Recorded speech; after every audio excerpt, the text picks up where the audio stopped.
One last gasp for Edmonton. Bouchard's pass didn't click with Draisaitl. 12 seconds to go. Florida trying to end it up against the wall, which would be fitting. 3 seconds to go. The Florida Panthers have won the Stanley Cup.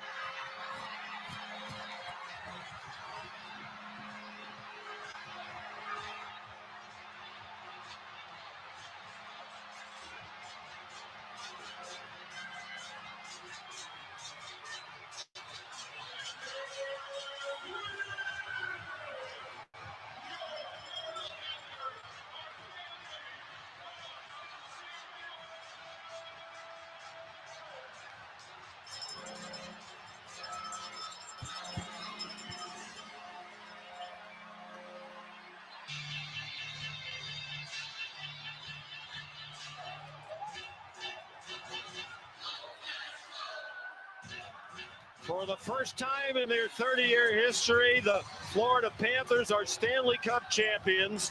They made it about as hard on themselves as they possibly could, battling a valiant Edmonton team that had rallied from adversity all season long. And Paul Maurice, coaching lifer, 30 years in the National Hockey League, has his Stanley Cup. What the puck is going on? What the puck is going on for this Monday, November the 18th, 2024, off last week with the Veterans Day. So we're back on this Monday, live 6 p.m. Eastern Standard Time. We'll have face-off here in about an hour. So we'll try to lead you into catch you up over the last couple of weeks of the NHL and lead you into this week with a fresh look at things.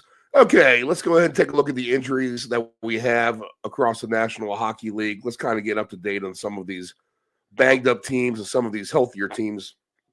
Anaheim, not doing too bad. Boston seems relatively healthy. Buffalo has a few injuries they need to worry about on their end of things. Calgary is healthy, just listing one man. Carolina healthy, Chicago healthy. Colorado, who's been one of the teams dealing with injuries, seems to be getting healthy. If they can get Landeskog back, then they'll be back pretty much to full strength. Georgiev, the goalie, should be back before him.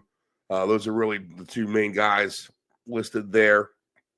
Columbus, relatively healthy. Detroit as well. Edmonton as well. Although they won't get Evander Kane back until the end of February at least. Florida, only one man listed on their injury report. The Kings have a quartet of injuries on their list. Minnesota, relatively healthy. Montreal as well. Bastien for the Devils. He should be back here in about another week or so. A few short-term injuries for them. Curtis Lazar on there as well. But they are pretty much healthy if you take a look from the greater, wider perspective. The Islanders, they're the R1 team. Mike Riley, Matthew Barzal, Anthony Duclair. They have some guys out, and they should be out an extended amount of time still. So the Islanders probably your most banged-up team from what I see. Cheadle for the Rangers is hurt, but he's the only one listed on the injury report for them. Philadelphia has a 5-pack of injuries. The Penguins, man, the Penguins have been bad, haven't they? Just a quartet of injuries for them. San Jose, a couple guys banged up. Vitek Vanacek, Nico Sturm, Vlasic, those will be the main guys, but they should all be back. Seattle, healthy. St. Louis is another team dealing with a few injuries, and more on the longer-term side of things for them. Braden Point out for Tampa Bay, but he's just day-to-day, and he's the only one really listed on their injury report. Toronto would like to get Austin Matthews back. Max Pacioretty as well. But a little bit more longer term for these guys. Matthews will get back in another week or so. Utah healthy. Vancouver healthy. Vancouver's been a great team here in the last couple of weeks. Vegas, Mark Stone is the notable one for him. Sonny Milano is the one short-term Capital out. The Capitals have been fantastic, and Winnipeg relatively healthy. So really the Islanders and the Blues are your two most banged-up teams. And besides that, everyone else seems to be doing fairly decently as far as injuries are concerned at this standpoint of the season, where we have played anywhere between what it looks like 17 to 20 games. The Rangers have just played 16 games. Anaheim just playing 16 games as well. Dallas just playing 16 games as well. So 16 to 20 games is your window. So figure we are just at about the quarter mark of the season here in the National Hockey League. All right, let's take a look at how things are stacking up in their divisions. And let's take a look and see who is streaking. Florida 8-2 in their last 10, and they are road warriors as well. 6-2 on the road, 12-5-1 overall. They've scored 66 goals, allowed 56. That's a nice plus 10 differential for them. So Florida is a hot team coming off the Stanley Cup. Toronto 7-2-1 in their last 10. So they turned things around a little bit here in the last couple of weeks. Winners of 2 in a row there. Tampa Bay, they've won 2 in a row, but just 5-4-1. They've been kind of just steady. Everyone else in that Atlantic is right around 500 in their last 10. Boston 4-4-2. Buffalo 5-5. And Detroit and Montreal are falling apart a little bit. 3-6-1, losers of 2 in a row for the Red Wings. Montreal 3-6-1. They've won their last time out. In the Metro, in their last 10 games, the Hurricanes 8-2 overall. New Jersey 7-3. And how about our Capitals 7-2-1 overall in their last 10? Capitals winning back-to-back games in Colorado and in Vegas. They'll have Utah on deck later on this evening. The Rangers have won 2 in a row, but they are just 6-4 in their last 10. Now 4th place Metro. The Capitals have climbed all the way up to 3rd place here with a plus 24 goal differential. Look at that. The Capitals have scored 72 goals, allowing just 48 on the season. That is only 2nd best in the East to Carolina. Carolina with a plus 27. They've scored 68 goals, allowing just 27 overall as well. On the flip side of things, we talked about the Penguins, a minus 25 goal differential. So when they're getting beat, they're getting beaten bad.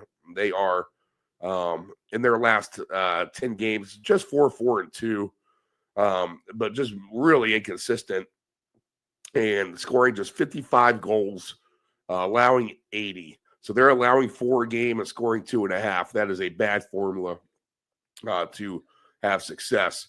And Columbus, where they were a nice story, they're kind of starting to fall apart themselves. 3-6-1 in their last 10. Philadelphia, you got to give them credit. 3 wins in a row for them. 6-3-1 in the last 10 for the Flyers.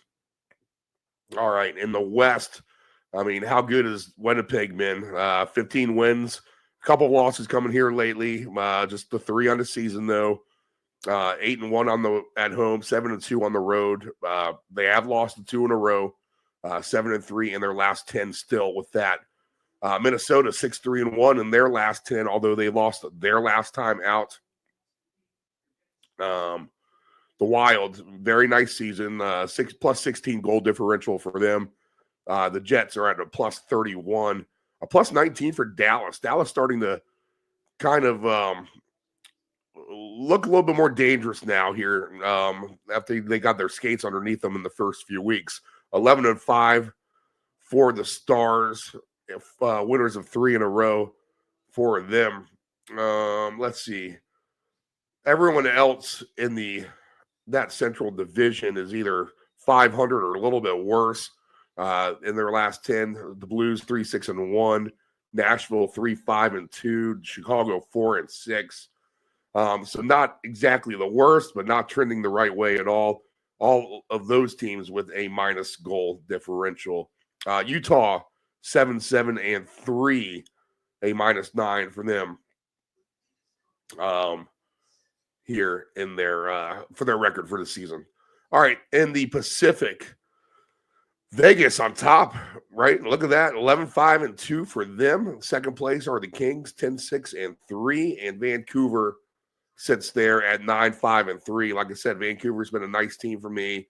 They are 5-4-1 in their last 10. I feel like they're a little better than that, so they leveled off a little bit. The Kings 5-4-1 in their last 10. Vegas is 6-3-1. Edmonton 6-3-1 in their last 10. Still with a -7 goal differential for them. 9-7-2 overall. I mean, the moral of the story is this is a closely packed division here. I mean, there's not much separation between first and let's say 1, 2, 3, 4, 5, sixth place anyway. Seattle with 19 points, Vegas with 24, and the teams in between them going from the bottom up are Edmonton, Calgary, Vancouver, and the Kings. All right, San Jose, they have lost 3 in a row, and 5-3-2 though in their last 10. So they were on a little bit of a hot spell, and maybe it's just starting to fall apart here. Are the Sharks? So your longest streak, I think, is just at 3, right? And that's a 3-game winning streak. Yep, by Philadelphia. A 3-game winning streak by Dallas, and a 3-game losing streak by San Jose. Everyone else is either 1-2 or lost 2, or 1-1 and lost 1 here on their streaks. So very competitive NHL standings so far here on the season. Again, right about at the quarter way mark, or we're getting close to it anyway. By the end of the week, we should be basically at the quarter way mark overall. Carolina is on top of the Eastern Conference. Florida would be second right now. Your playoff teams outside looking in would be Philadelphia and the Islanders. But still right there, points-wise, I mean, it is up for anybody still. Even Montreal is just trailing last place Boston. If Boston were the 8th seed, Montreal would be trailing them by 5 points. So everything is still up for grabs for sure. No one's out of it. Columbus, 14 points. Detroit, 15. Pittsburgh, 17. Only 2 points out, as bad as they've been. Buffalo as well. Ottawa as well. So the bottom of the East, with Boston not playing well at all overall in the season, and then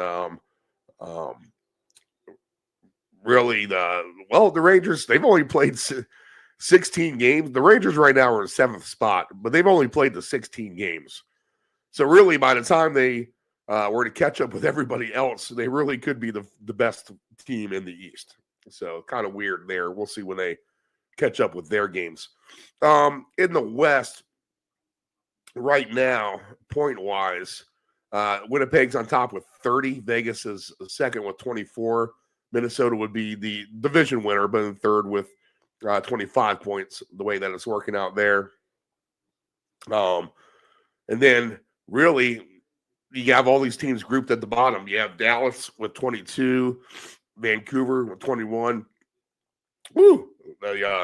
Sorry, guys. A little bit of a cold has struck here in the studio. So we were feeling it a little bit on this afternoon. Probably hear it in the voice a little bit as well. Points-wise, though, a bunch of teams grouped at the bottom of the Western Conference, separated only by 3 points, really. I mean, it is really, really tight. Edmonton would be your last place team right now, 8th overall. And really, they could be with a win up to the 5th spot. So that's how close that is. And then trailing outside of the playoffs are Seattle, Colorado, Utah, St. Louis. Within 5 points still is Nashville. And really, if anyone can get hot, even at the bad teams at the bottom, Anaheim, San Jose, or Chicago, they are not dead yet. Okay, let's look at the slate for tonight. Nephew Dave has sent his picks in. He is stuck working, and we will see what we got. Colorado and the Flyers. So the Flyers have been hot. Can they handle themselves at home here against the Colorado team who still is trying to kind of right the ship a little bit, dealing with the injuries, etc. This is probably a no play for me at the end of the day. But we'll take a look at the lines. Nephew Dave likes Colorado in 60 minutes. He did say that. So that's minus 130 on the 60-minute line. The Flyers are plus 230. So a nice price if you want to take the streaking Flyers. I would perhaps look at them for goals anyway. Just over 2.5 for them is a minus 130. Colorado will give up goals. And Philadelphia has been showing that they can score here a little bit lately. So 2.5 is not a big number for the Flyers with a El Cheapo price tag attached to it overall. In fact, if I look at the splits on the Flyers again, let me get to them. Yes. 54 goals scored, 64 allowed in their 18 games. So still at a minus 10. But again, like I said, they've just been better as of late. Colorado, they have given up 68 goals on the season, which is about as bad as it gets in the West, right? Yeah, that is worse than the West. So they are allowing the most goals in the West. You're getting a cheap number here with the Flyers. So I would take a look at that. Flyers over 2.5 goals at home in that game. Two teams struggling, the Blue Jackets and the Bruins. Nephew Dave likes over 6.5 in this game. You're getting plus 106 if you want to take that route. I think this is a no play for me at the end of the day. The total goals for Boston is at 3.5 minus 108. They just never seem to go over for me. The Blue Jackets is at 2.5 minus 118. That's probably the number I would look at for Columbus. They've scored 53 on the season. They've allowed 61. But I mean, they are averaging 3 goals a game overall when it's all said and done. So I would take a look at that, a little over 3 goals a game. So they should be able to get that against Bruins. The Bruins have yielded 64 at a minus 17 goal differential. So I think that's your magic number right there. Columbus over 2.5. Let's see. Our goalies in this game will be Swayman and Merzlikins. Our goalies in the Flyers game. Let's see if we have those guys listed. Yep, we do. And the Flyers game, we have Kolosov and Annunen, Aleksei Annunen listed as well. Okay. Edmonton is at Montreal. Edmonton's minus 280, over under 6.5 for this one. Nephew Dave likes the Oilers and the 60-minute line here. So we'll take a look at that price.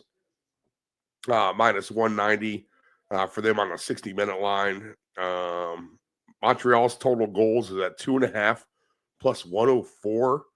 And the Edmonton Oilers total goals are at 3.5 minus a 148. So let's see here. If I go back to the splits, let's just take a look at things. Montreal, they've scored 51. That is not good. They've allowed 71, which is a lot. Edmonton, that has been their problem, right, on defense. And not being able to score themselves. So 50 goals scored for Edmonton, 57 allowed overall. McDavid has been out. He's the one extending the injury here for the Oilers. We talked about Evander Kane as well. But you know what? He wasn't on our injury list. So what is going on with Connor McDavid? Let me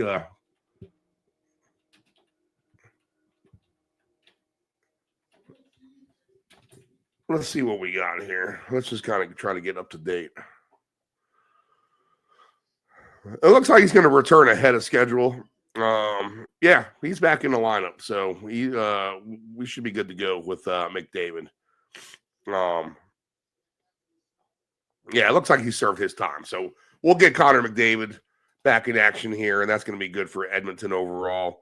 I think I would lean under still, but the Oilers could blow this thing up at any time. You know that. But just the way the goals have been trending here on the first part of the season. I mean, this looks like a dead under. I'll avoid this, though, like the plague. Dallas is home against the Ducks. Dallas is minus 450. The Ducks plus 340. Over-under is at 6.5 in this game. The total goals here are, let's see here. Dallas is at 4.5 is their team total. Over 4.5 plus 110. The Ducks over 2.5 is at plus 130. Man, the Ducks never get to 3 goals. They never do. I mean, if they get to 3, that is their ceiling. For me, trying to follow them a little bit. Probably have seen too many Duck games than I need to. Not that I've had money on it, but just flipping around late night. They've only scored 39 goals on the season. That is bad. The thing is, though, they make you work for your goals. They've only allowed 50, so they're only still a minus 11. Can you imagine how bad they would be if they didn't have the goaltending? But in just 16 games, they've only scored 39 goals. That is atrocious. Dallas, they've scored 55, and they've only allowed 36. That is amazing. That's a league best. It has to be, right? That is by far the league best. I mean, you're looking at teams like Pittsburgh who've allowed 80. Boston, who's allowed 64. Montreal, who's allowed 71. Wow, just 34 goals allowed, or 36 goals allowed for the Dallas Stars. That's impressive. In fact, the other teams above them, Minnesota allowing just 41, Winnipeg allowing just 43. I mean, that is some really good defense there in the Central overall. So, yeah, I wouldn't expect Anaheim to score much in this game, but I'm not going to trust Dallas to get all the way up to 5 goals either. I mean, this looks like a dead under affair to me. Let's see here. Make sure we're still on the air. Yep. Sorry, guys. Computer's doing a couple of weird things here. Let me get back to my odds, as that has fallen off. All right, we know. I know this is a enthralling radio, listening to me click around a computer or broadcasting. Just stand by another hair. Okay, yes. So this looks like a dead under 6.5 goals to me. All right, that's probably what I would play. I don't want to trust Dallas to get to 5. I mean, the Ducks still make you work for it at the end of the day. Goalies listed in this one are Casey DeSmith is the only listed goalie that I see here. All right, Washington, they've been busy. Is this their 3rd game of 4 nights here, coming off a back-to-back as well? Washington is at Utah. Utah's been a nice story. Utah is minus 113. The Caps are minus 106. 6.5 is the total here. I mean, how do you not like the Caps? They've gone over their goal total just about every time. You're getting plus money, plus 130 if they go over 3.5. So I would just take that again. I know, yeah, and they did play in Vegas. Might have a little bit of the Vegas flu going on here. But I just think the Capitals are the better team than Utah at the end of the day. On the 60-minute line, you'll get plus 140 on the Caps, plus 130 for Utah. The Utah total goals in this game are at 2.5. Now, they are coming off a back-to-back as well, right? Or I might be wrong about that. But the Utah goals are the same thing, over under 3.5 at plus 130. I would trust the Capitals in this scenario more than I will Utah. Connor Ingram is the only goalie I see listed right now. So give me Capitals team goals. Nephew Dave says the same thing. He wants the Capitals team goals as well. And the last game on the board for tonight are the Red Wings at the Sharks. 2 bad teams here. I'll have no play. But the Red Wings are minus 152. Over under is at 6.5. No goalies listed at the moment. The team goals here are the Red Wings over 2.5, a minus 134. Actually, that's the Sharks. Sharks are over 2.5, minus 134. Red Wings over 3.5 at plus 110. All right, let's take a look at the futures board, and we'll go ahead and get on out of here. And we'll recap the plays here in a second as well. Odds to win the conferences. We'll take a look at those today. Panthers plus 480, Hurricanes plus 480, Rangers plus 550, Toronto 6-1, Devils 6-1, Lightning 9-1, Bruins 15-1. That's the best number you can get on the Bruins in a while. Ottawa 21-1, and the Caps 23-1. I mean, now is the time to grab the Capitals. If you haven't grabbed them before, grab them now. The Pens are at 32-1, and again, none of these teams are out of it. Flyers are at 70-1 for them.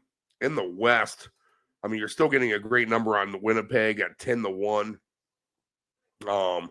If you do the parlay with Winnipeg and the Capitals, right now your $10 wins you 2,630.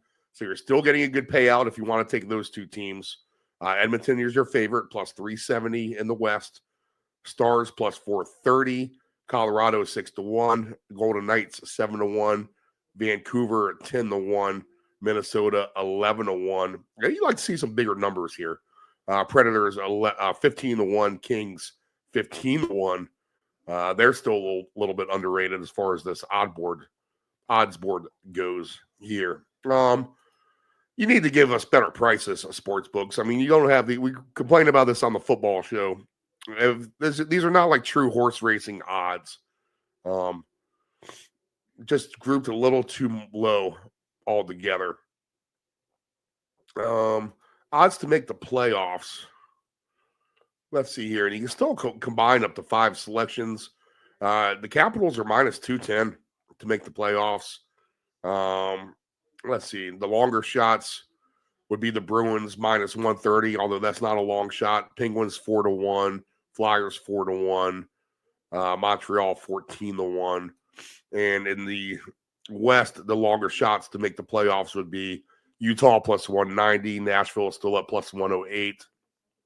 And you can combine up to 5 of these together.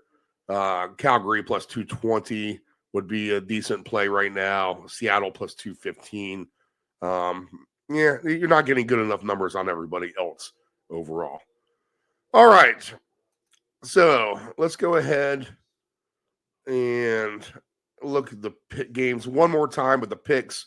Nephew Dave will take the Colorado Avalanche 60-minute line. He'll take the over in the Blue Jackets and the Bruins. He will take the Dallas Stars 60-minute line. He'll take the team goals with the Capitals, and he will take the Red Wings 60-minute line as well. He has the Oilers 60-minute line as well listed. I'll take the goals under in the Anaheim Stars game for my best play. Under 6.5 at minus 105. Go ahead, give me the Capitals team goals over 3.5. And I'll take the Flyer team goals over 2.5. And I'll take the Blue Jacket team goals over 2.5 as well. All right, we want to throw anyone in the penalty box and come up with a goal scorer. Let's see here. We'll keep up our referees. And who's a team that we can look to pick on here? But you're trying to switch 7 guys, Mike. Come on. You can't do that. That was probably number 10. 2 minutes broken. 82, Tampa, tripping. Well, just 3-5-2 in their last 10 and kind of struggling off the honeymoon a little bit are Utah. They'll get a tough Capital team tonight. So let's go ahead and throw Utah in the penalty box. We'll see if they can kind of go into the crapper a little bit here as they've been struggling as of late and playing a good Washington team tonight. And as far as a goal scorer goes, I'll stick with the same game. I think I'm just going to go ahead and look at Ovechkin. He's been on a tear. He's setting records left and right. He's plus 170 for a goal tonight. I'll pick out one other one for you as well. And it's going to have to be on a game I think we can get goals at, which I don't see a lot of that tonight. So maybe I'll take a look at this Flyer game with Colorado. Go ahead and give me go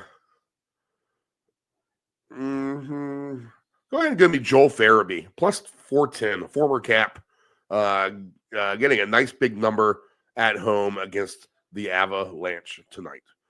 All right, this is What the Puck is Going On. I am Stephen Murray. We will be back next Monday night, 6 p.m. Eastern Standard Time. Good luck. What the puck is going